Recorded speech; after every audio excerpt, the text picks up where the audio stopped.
This podcast is brought to you by the Washington State Department of Health. When we think about the COVID-19 vaccine hesitancy in the Black community, let's remember, it didn't happen by chance. It's justified in history. But the will to change the narrative is strong today, and our people are lending their voices to the conversation. We're sharing our stories and the reasons that made us choose the vaccine so we can lead the way for others to make a well-informed choice too. To hear our stories, visit hereforuswa.org.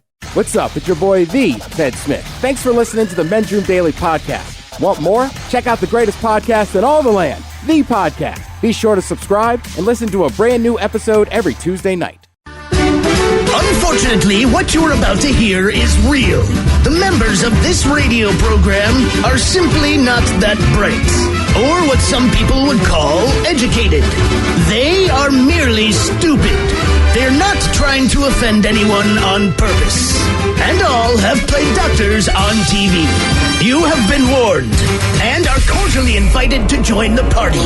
This is the Men's Room. Forget it, man, and get with the countdown. Get with the countdown. Shake this square world and blast off for Kicksville. The trippers, the grasshoppers, the hip ones, all gathered in secrecy and flying high as a kite. This is the Men's Room with Miles and Thrill. You know what they say, shake your radio more than 3 times, and you're playing with it. You're listening to the Men's Room. All right, away we go. Welcome to season 17, episode number 3666. Along with Steve the Thrill Hill, the Ted Smith, and Mike Hawk. And you are the Men's Room. On tap today, Ryan Castle joins us from his basement dungeon studio bar. And once again, we will sit and spin. And today, we honor Mother's Day with 10 songs about your mom. We will play Profile This, plus headlines, the Men's Room Shot of the Day, fun with listener emails, and everyone's favorite, TV Time with Ted. Clack, clack. All right, here we go. Florida man is busted dialing random numbers while pulling his pud on FaceTime. Meanwhile, another day, another woman knocking on the inside of a coffin covered in lime. School bus driver drives through wet concrete with kids on board. House for sale in Illinois comes with a man in a hockey mask and a sword. And a Florida man crashes a supercar as he bought it and didn't know how to drive a stick. That is all coming on today's very special episode of The Men's Room. And now, here's the question. Hola, bitches. Good day to you and yours. All right, country singer Casey Musgraves in the current issue of Architectural Digest. Well, she did a tour of her home, and she showed off some of her favorite possessions, including a framed joint from Willie Nelson. Now, personally, I would have smoked that joint, but I do understand the coolness factor of having it. We also found out that Mark Wahlberg, he kept his prop penis from when he played a well-endowed porn star in the movie Boogie Nights. Similarly, Will Ferrell, he kept the prosthetic testicles from the movie Step Brothers. That's the one he rubbed on Dale's drum set. Now, they're hardly alone. Actors are known for stealing props. Daniel Radcliffe, he swiped his Harry Potter glasses. Ryan Reynolds, like we would all do, kept his Deadpool suit. And Chris Hemsworth has not 1, not 2, not 3, not 4, but 5 different prop versions of Thor's hammer. And while Jack Nicholson did not steal it, the axe that he used in The Shining, it just sold for $175,000. Quick side note, not even a real axe. Never knew that until now. It's made of foam and covered in resin. Go figure. But look, not all of us work with iconic objects, but that doesn't mean that we haven't kept, stolen, swiped, or bought something from a previous employer or a relationship or something from vacation. Like maybe you work in radio, right? And you swiped, I don't know, both, say, a KISW and a Ravens radio mic flag. Now, I would never do that, again, because I now have them both, and I don't need to. But we all have something, that's honest to God truth, but we all have something that we've kept for whatever reason. So, again, think back to your job, that vacation you took. Maybe you stole from someone else's house, and you still rock it proudly. But today, we want to know, What is your ultimate memento or souvenir? Be part of the big show. Call 206-421-ROCK. Like the Men's Room on Facebook. Follow us on Twitter and Instagram at Men's Room Live. And send those emails to the Men's Room at KISW.com. The debauchery rolls on. You're listening to the Men's Room with Miles and Thrill. 99.9 KISW. All the Joes, and away we go. Welcome to season 17, episode number 3666. What a large and in charge program we have for you today. A guaranteed future repeat. Ryan Castle once again joining us from his basement dungeon studio bar. And we will sit and spin. And today we honor Mom. As Sunday is Mother's Day. That's correct. That means you've got a few days to figure it out if you already have not. Well, be sure to at least get Mom something. You know your mom. You know what she likes. Maybe she just wants a peaceful and quiet day at home. Maybe she wants to go out with her friends and get up brunch. Maybe she wants to see you for half an hour. Either way, get her a card, take care of her one way or the other. But my mom's done, dude. She came by this past Sunday because she wanted to see the grandkids. We all went out to lunch. I'm like, all right, we're done now. Oh, so you did it last weekend? I'm just thinking of this now. See, because we did it Sunday. She did it a week prematurely. It seems to me... Wait a minute. You guys just got together because your parents wanted to see their grandchildren. That is correct. That has nothing to do with Mother's Day. But I was there. Yes, you were. She's my mom. Right. But it's not your day. But if we did Mother's Day, it'd be the same thing. Like, we're not doing it twice. We're not doing it twice. We're not doing it twice. Did you understand that this was a Mother's Day function? No, again, she never even said that. I'm just thinking of it now. This is my out. I see. This is my point. Like, I'm just thinking of this on the fly. Like, hey, we just did this thing Sunday. And then what I'll say to her, is, oh, I thought you were doing that for Mother's Day. What do you, knowing your mom, what do you really think that she would like for her day? It is her day. A vacation. She would just like to be somewhere else. Period. Okay. That's it, man. You know what I mean? You can do a spa, you can get her flowers. She would be gracious for anything you get her. But if I could just get her what she wanted. She would like sunshine. She would be on vacation somewhere. I see. It was that thing. Guess what? Guess who doesn't have the money for that? Right. Yeah. Ted, your mom, what do you typically, how do you handle this day? Because we talk about Mother's Day all the time. We remind each other that Mother's Day is coming. But as far as just knowing somebody on an individual basis and trying to get them something that you know they'll use and it's not just crap, you know what I mean? What do you typically do for your mom? G&M crab cakes. That is not a bad call. Yep. Yeah. I find that the gift of food is the best thing that I can do because especially where my mom lives in West Virginia, there's not really access to fresh seafood. So every year, I get a box of salmon, halibut, and all that from Pike Place Market, and I just get it shipped through Goldbelly, which will probably now pop up on every ad on every website. Correct. Said it in the studio. That I open.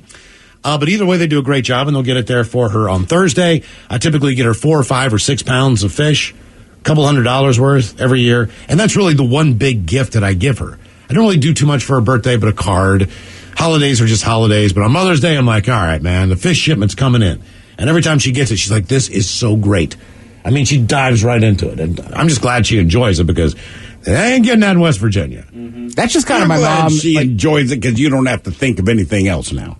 Well, it's guaranteed. That's what I'm saying. She tells me how much she likes it. And she does buy Atlantic salmon all the time.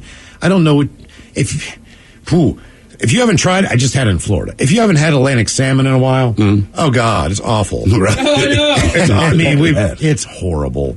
It's like, oh my God, I can't believe this passed. They should call it something else. like almost salmon. Like K-Rabbi. It's not really salmon. Yeah.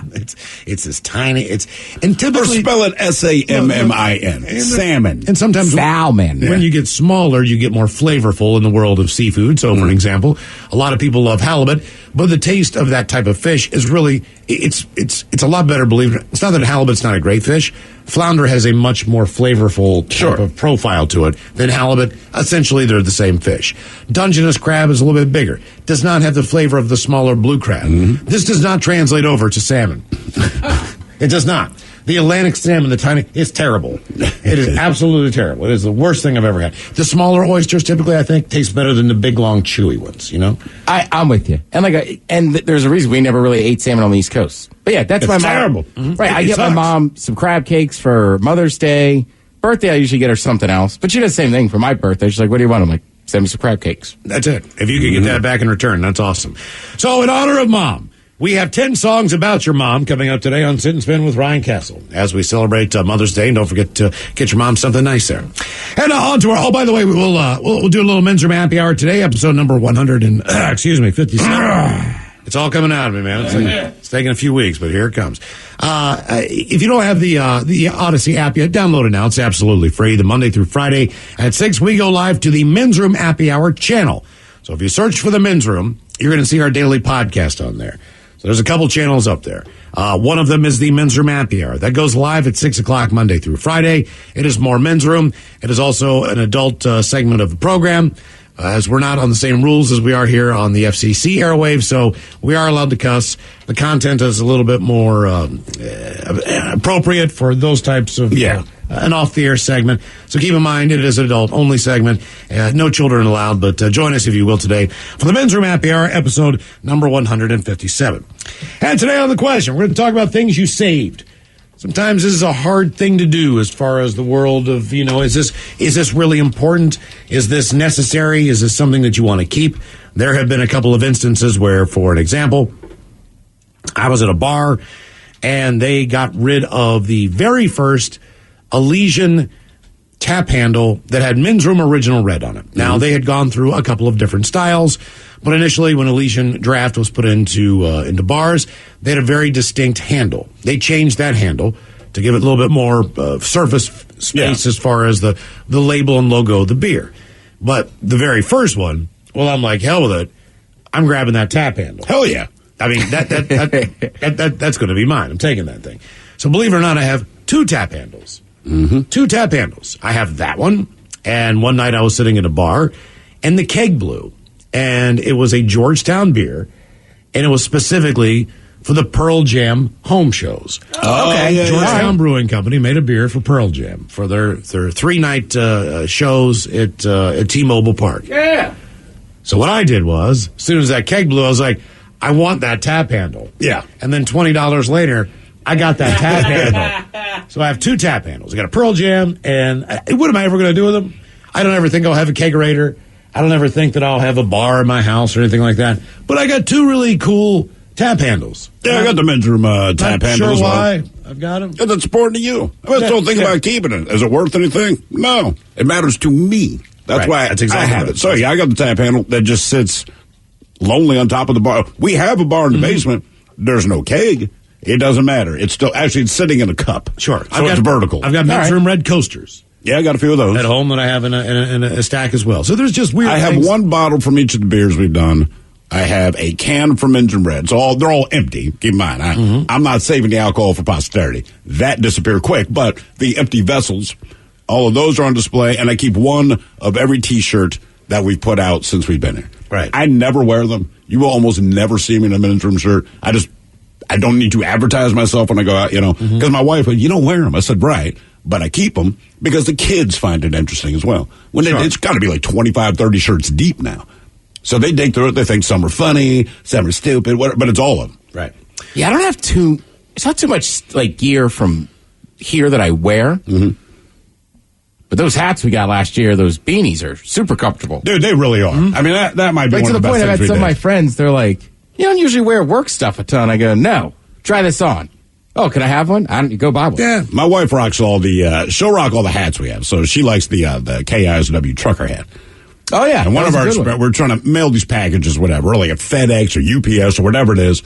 And as soon as you walk in, the guy behind the counter goes, ma'am, he's pointing at my wife. He goes, that is a great hat. That is a great station. I listen to it all the time. We went through the whole thing. I never said a word. It's like, sweet. Cool. Yeah. I'm trying to think. I keep things that I've had that are signed for some reason. I've got a Ray Lewis autographed football. Nice. During the Super Bowl. Signed in blood. Signed by Ray Lewis. I thought that was pretty cool. I kept a hold of that. I got a Cal Ripken Jr. signed baseball. I've kept that. I got a Justin. It's Ray Lewis and Cal Ripken. Did you Jr. notice the Justin Bieber poster I had in my I bathroom? did. It's a sign by Justin Bieber. Signed by Justin How'd you Bieber. get that? I found it, man, in the radio station. We were, remember when we had the big purge at the old building and they put all the stuff out from the closet and they put it on the ping pong table and stuff? So basically at that same time, I was like, this is an old picture of Bieber. Bieber's like 12 years old. It's Right. It's got his phone number on it. So it's called Justin Bieber, man. Play this kid, right? And I grabbed it. I'm like, this is hysterical. One day I'm going to frame this. So I was going through stuff in my house, and I'm like, I got this autographed Bieber poster when he's like 12 years old, and he's like on Island Records. It's got his phone number. Like, please call me. Please play my music. I'm like, this is funny. I'm taking this damn thing. So I finally just got it framed probably 3 or 4 months ago. I've got a bunch of stuff that I've sat on like that I just, well, except for, okay, at one point in time, I was really, really thirsty. So I walked in to Mike Preston, who used to be the old program director at 100.7 The Wolf. Mike is not the biggest drinker in the world, but in the country world, you know, to butter you up, they send you some bottles of alcohol or whatever like that. And I walked into Preston's office. I'm like, I was having just a bad day. And I'm like, hey, man, it's like, I'm going to kill somebody. I was like, do you have any alcohol in here? And he's like, sure, I've got lots of alcohol. What do you like? And I was like, I like vodka, Mike. He's like, here's a bottle right here. And he goes up and gets this bottle that's on a shelf, and he gives it to me. He's like, signed by Blake Shelton. And I was like, nice. Blake Shelton. Who's Blake Shelton? He's like, no. Well, this is before Blake Shelton, you know, like before I knew who Blake Shelton was. So then, but then I kept it, and then I saw him on television, and I'm like, oh, I have seen this guy before. I know who this guy is. And then he dated what's her face, Gwen Stefani at the time. And I'm like, you know what? I'm looking at this dude. I'm like, this is a country guy. You know what? He would want me to drink this vodka. Yes, he would. So I drank the vodka. But you keep the bottle. I kept the bottle, but I drank the vodka. Well, that's why you went to get it. Well, that's what I'm saying. Yeah. I drank initially, I was wondering, should I drink this? What? Why does it lower? Look, okay, so I don't know. Somebody will get a bottle of booze signed by. It was like his vodka, right. But it can be anybody. You could, like, say, Cal Ripken Jr. has signed your bottle of booze, right? Ken Griffey Jr. signed a bottle of booze. Now, a lot of people go, man, I'm not going to drink this. And look, I admit I consume a lot of alcohol, but also, like, that's stupid because if I'm someone who really loves Cal Ripken or Ken Griffey or whoever it is that signed, I don't care if there's booze in it. You know, I just want the bottle. Mm-hmm. You know what I'm saying? With the autograph itself. So to me, like, yeah, man, you could sign a bottle. Who was the guy that runs a Maker's Mark? Bill Samuels Jr. Bill Samuels Jr. And this guy, he carries a lot of weight in the distillery world. Very nice guy, but he brought us some bottles of Makers, I don't know, 15 years ago. It was a long time ago. We interviewed the guy, but he signed the bottles, and it's cool because this is the guy that runs Maker's Mark. And I remember I brought it home, made it like 2 days, and my wife's like, yeah, we can't open that. Well, about 2 days later, I'm like, yes, we can. Now, that said, the Maker's Mark has long since been in my belly, but I still have the bottle. Do you know the big difference is, right, if you ever look at the back of a Maker's, like, his autograph's on there, but it's just on the label. Right. Well, they have a new master distiller. Or a new master, right, but I'm just saying, he was cool. He was the one before that, and his grandfather and his dad, so he's like a lineage of that. But, like, to me, drink the booze, man. I was just saying it's cool as we had his actual signature on there. That's why I was like, drink the booze. Every bottle had it. Right, and it was printed on it, but then his big ass, Sharpie signature was on as well. Not enough to stop me from drinking it. He was also the top guy at the board at the University of Louisville in Kentucky. Correct. And he was one of 3 people, along with the athletic director, that got rid of, was it Rick Pitino? Who was the guy who had sex in the bathroom? Rick Pitino. He had sex in, oh man, me and my buddy looked this up the other day as we were like, what if we go to Louisville restaurant and get a picture in that booth? And we were like, there's got to be groups of middle-aged dudes that come in there all the time, and they're like, just get the hell out of the restaurant. We're trying to forget this happened. Oh, dude, and it's got a great name, too. Like, just so, like, cheesy Italian. Patino. What's your ultimate memento or souvenir? 206-421-ROCK. Guess who it is, Ted? James, welcome to the men's room. Hola, bitches. Hola. So, back when I lived in Middle Tennessee when I was growing up, late 80s, I believe the NBA was looking to put an expansion team in Nashville. So, some friends of mine and I, and some adult supervisors, because I was in my teens, got us tickets, and we went down and watched an exhibition game between the Houston Rockets and the Philadelphia 76ers. Jesus. When Olajuwon and Charles Barkley were both prime time. And after the game was over, I was the last kid out on the court that got an autograph from Barkley before his handlers pulled him off the court and took him to the locker room. That's awesome. All right. Nice, man. And it's Barkley. So even now, like, he hasn't done anything to make you feel like, I don't like Charles Barkley. And he actually signed his picture on the program from the game. That's very cool. Is that the only autograph you got? Jesus. I think there might be one or two others, but I think that's like the best one I've got. Yeah, I mean, if you got his, chances are that's the best autograph you got. Yeah. Unless you got like Jordan. Porcinis. That's the name. I know. It's just awesome. Rick Pitino got caught having sex at a Porcini's. Yeah, it sounds Louisville, like, Kentucky. It sounds like the Godfather script. Yes. Pitino at Porcini's. You know, they had that red and white checkered tablecloth. Oh, sure. The whole thing looked like, the lady in the tramp. Like Pizza Hut. Yeah. Without the salad bar. They probably did have a salad bar in there. Yeah. Oh, no, this is like high end. Oh, is it? Porcini. Oh, you mean like veal, that kind of stuff? Like white tablecloths, looking like a newer building. You're wearing a suit. Trust me, we spent hours on this. I want to say we even went to a Reddit thing that was like, if you try to show up at this restaurant and ask for the Pitino booth, they will throw you out. You know who I'm talking about? Like, we were like, dude, let's do this. Let's make a trip there. They will throw you up.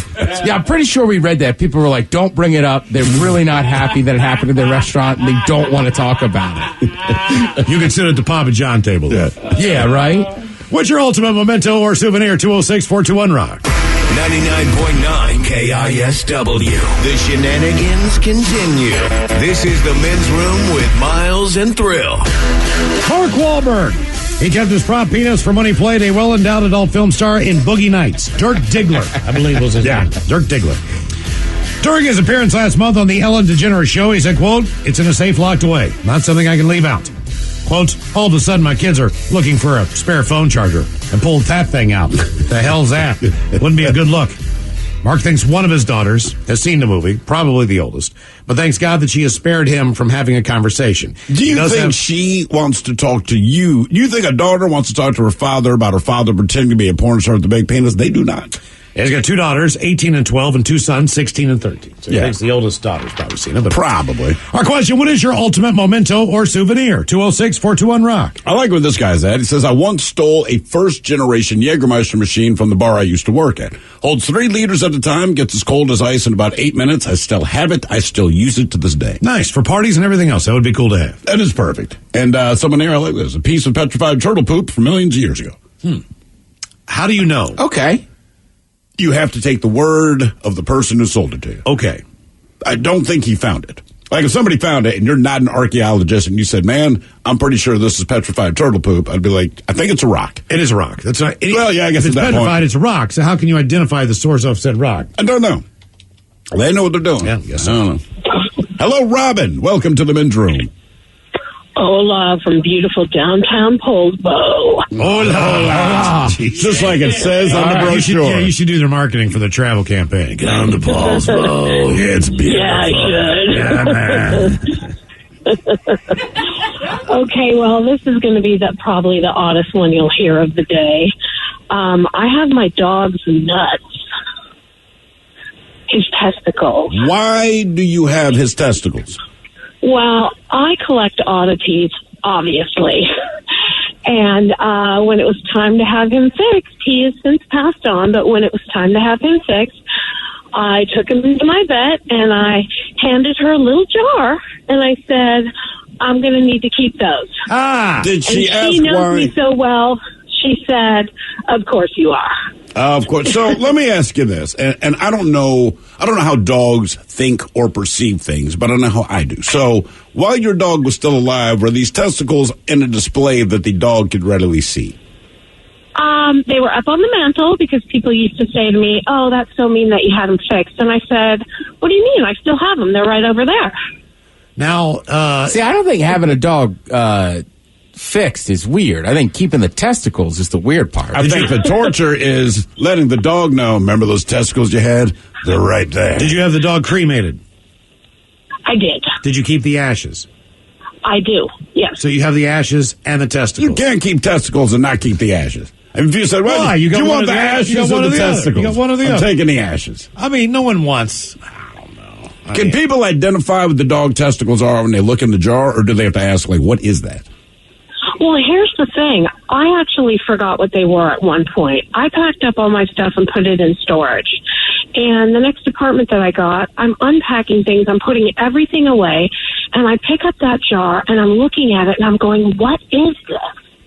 Now, one of them's bigger than the other one. They had to go inside and get it because it didn't drop.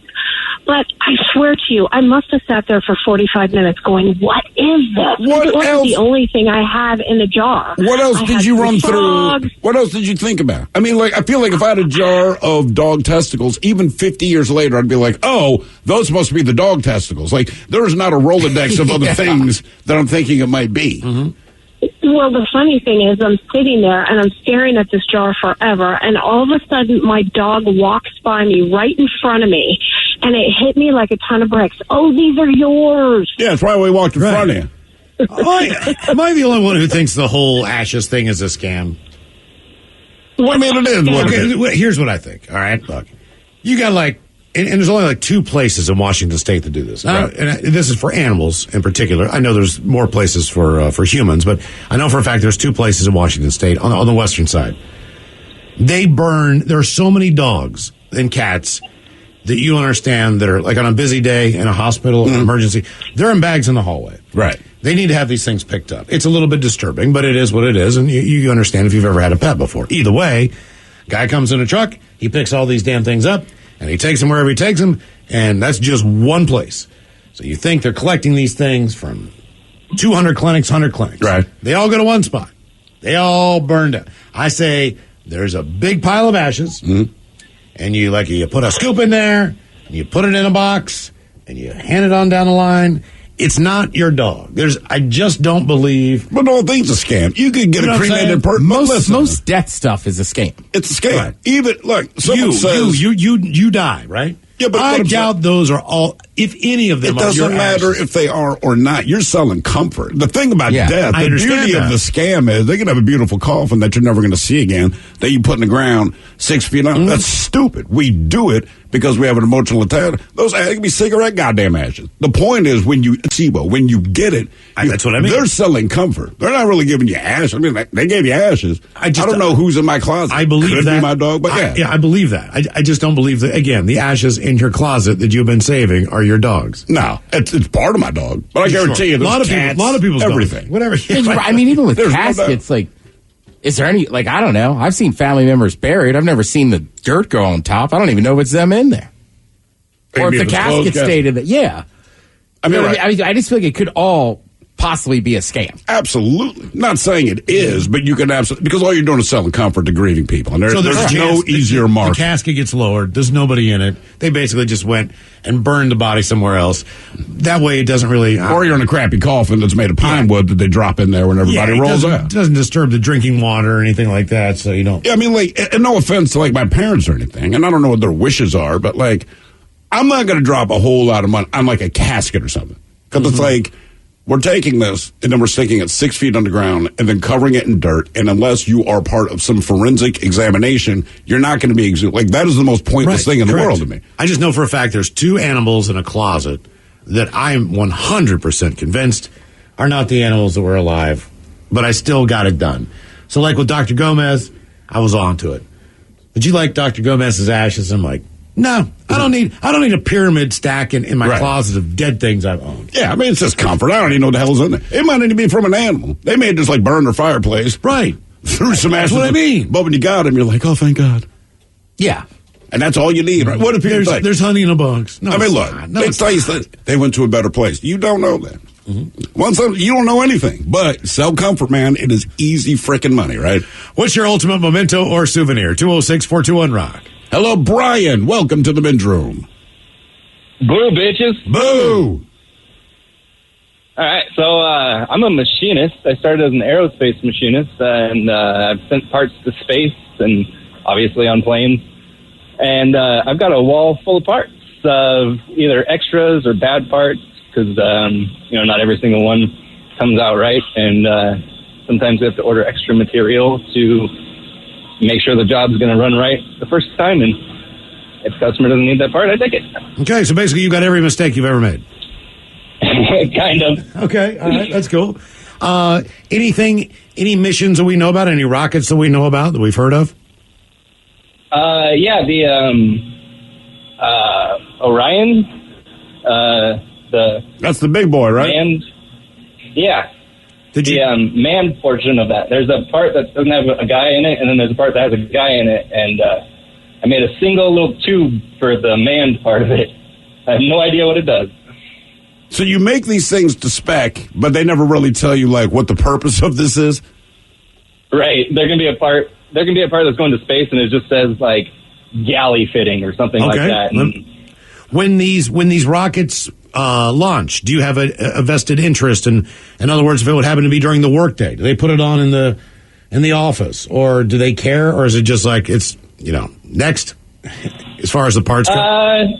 I mean, as far as I'm concerned, I think it's pretty cool. I'm pretty into it, but we're just turning and burning parts. What percentage of the parts don't care? What percentage of the parts that you've made do you believe you have an idea of what the purpose they're serving once you're done with them? Less than 10%. Damn.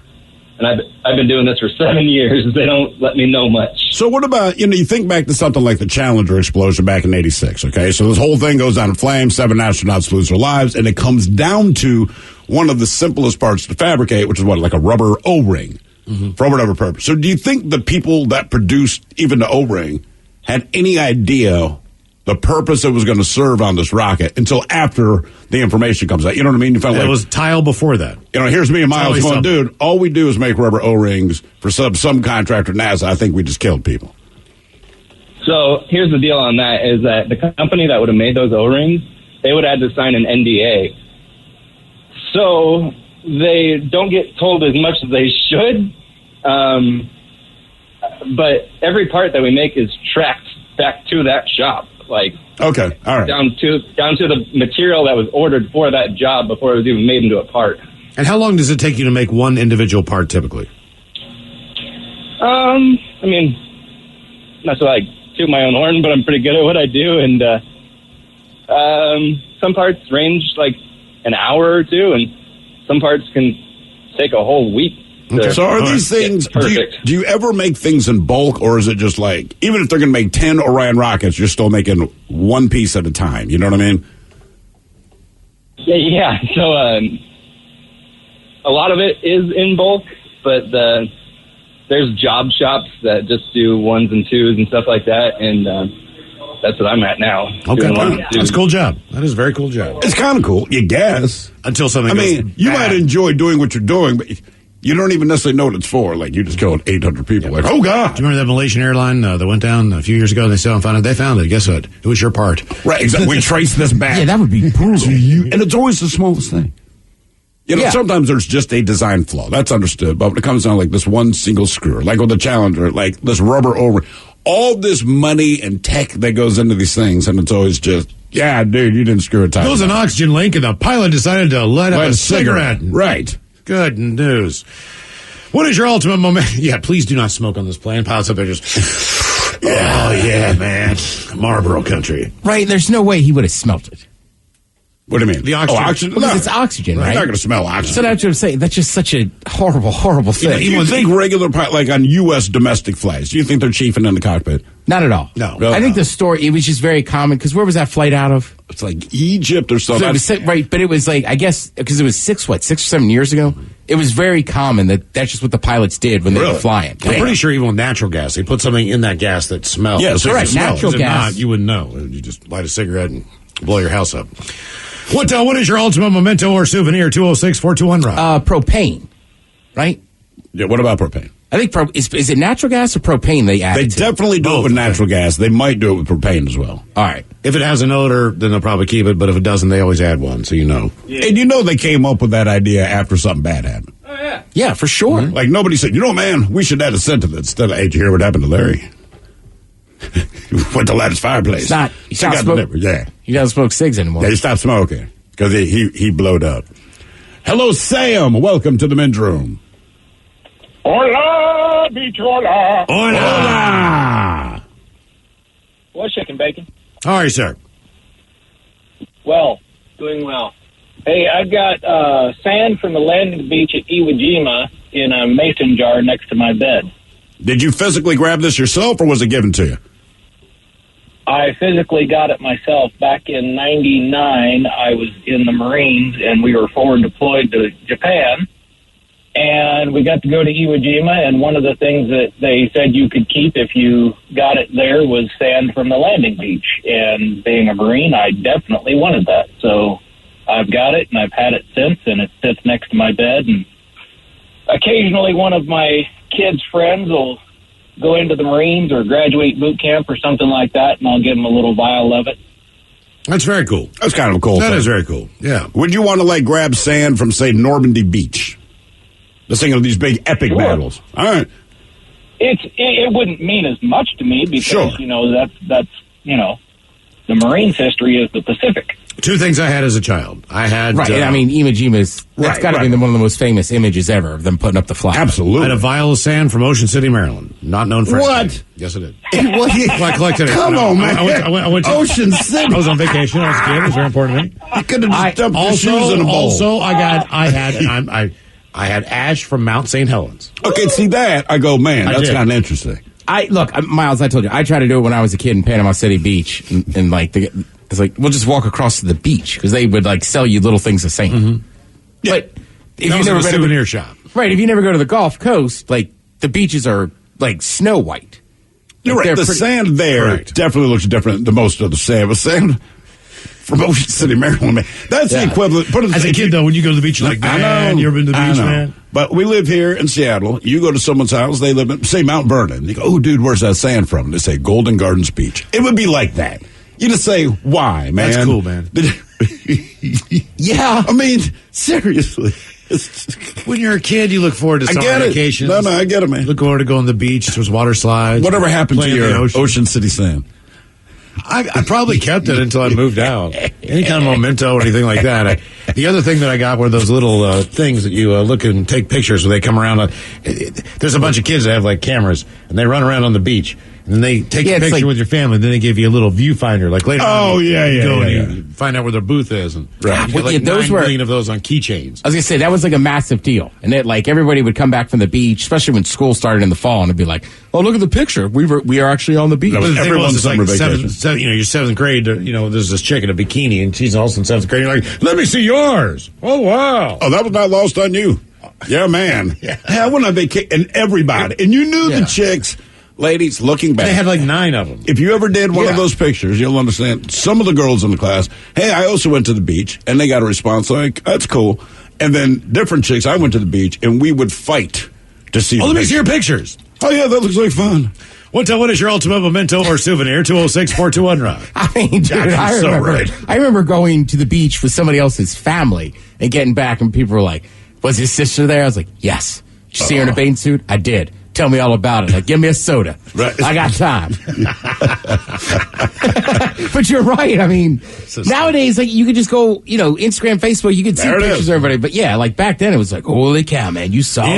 In a bathing suit? That's one of those things you want to tell the kids. It's like, look, I'm not going to tell you I walked in the snow 7 miles to go to school. Hell no, I cut school. One thing you do have easy that does irritate me, your access to porn or seeing, right? Or we either had to find your parents' stuff, but you had to do it in a way where they didn't know you went hunting, or you had to go to your buddy's house, same deal, or you had to steal them, or you had to find the one magical channel that was still scrambled, and even though it was a negative effect, you'd still watch it because you recognize there's a boob. Now, you just click and there it is. I'm like, you haven't earned the right to look at boobs. This doesn't sound very manly, but I was working, when I was working Boy Scout camp, and I worked there for 3 summers in a row. I was in junior high. Every Wednesday, and the camp was Sunday to Saturday. All right. But every Wednesday, they would have family time because a lot of the kids really struggled for the first time. Sure. Leaving home for a week, and especially being outside in a tent, living that way. And they needed just to see but so families were invited to come back, and they would do family swims. You could do activities. You could go rowing. You could go canoeing. We all took care of you. But I'm doing waterfront stuff. So I'm a lifeguard. So, like, people's sisters would come in. They wanted to just swim all day and sun. I was like, this is my day. Like that, I would pick lifeguard. Wednesday morning, like, all right, finally. Finally. What is your ultimate memento or souvenir? 206-421-ROCK.